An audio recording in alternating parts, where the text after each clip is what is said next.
Want to just bring you a little bit in the Proverbs and discuss just something that I think is a key ingredient to wisdom and being wise. And so many times we ask the question, how do we become wise?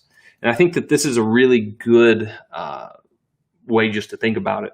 Proverbs chapter 9, starting at verse 7, it says this. It says, "Whoever corrects a scoffer gets himself abuse, and he who reproves a wicked man incurs injury. Do not reprove a scoffer, or he will hate you. Reprove a wise man, and he will love you. Give instruction to a wise man, and he will be still wiser. Teach a righteous man, and he will increase in learning.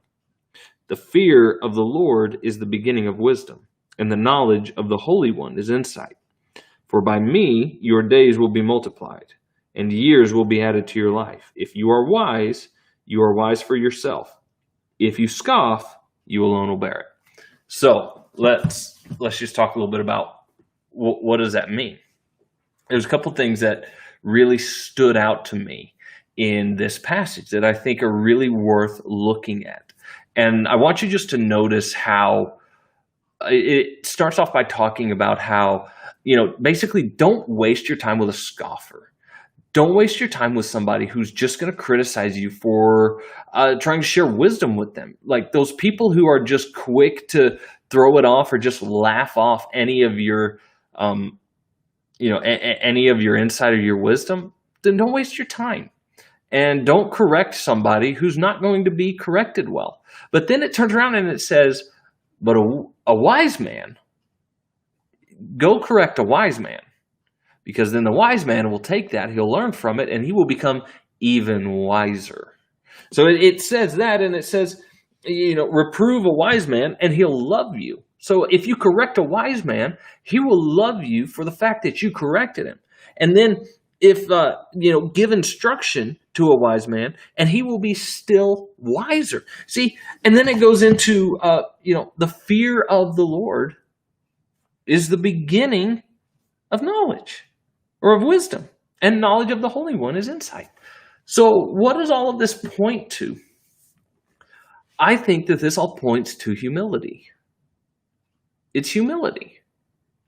See, someone who's wise and someone who will learn and grow and always become better and always be, they're going to be the ones that we will see as successful. Those people always learn. They never stop learning. They never stop growing. They're willing to listen when somebody comes to them and says, "Hey, you did this wrong." They're willing to listen. Now, there's some times where, someone will come up and they're just, critical or whatever. But a wise man will still take what they say and see if there's any truth in it. And I love that Proverbs is pointing out some of the differences between a wise man and a fool. And it does this really throughout the entire book of Proverbs. And what he's saying in this, I think that one of the insights we can take out of this is if we will just have an attitude of humility when it comes to learning, when it comes to growing, when it comes to gaining wisdom, have an attitude of humility. If you'll have an attitude of humility, you will find that you will grow more, you will learn more, you will be more successful in this life. But if you've got the attitude that I already know it all and nobody can tell me anything and I can't learn anything from anybody, well,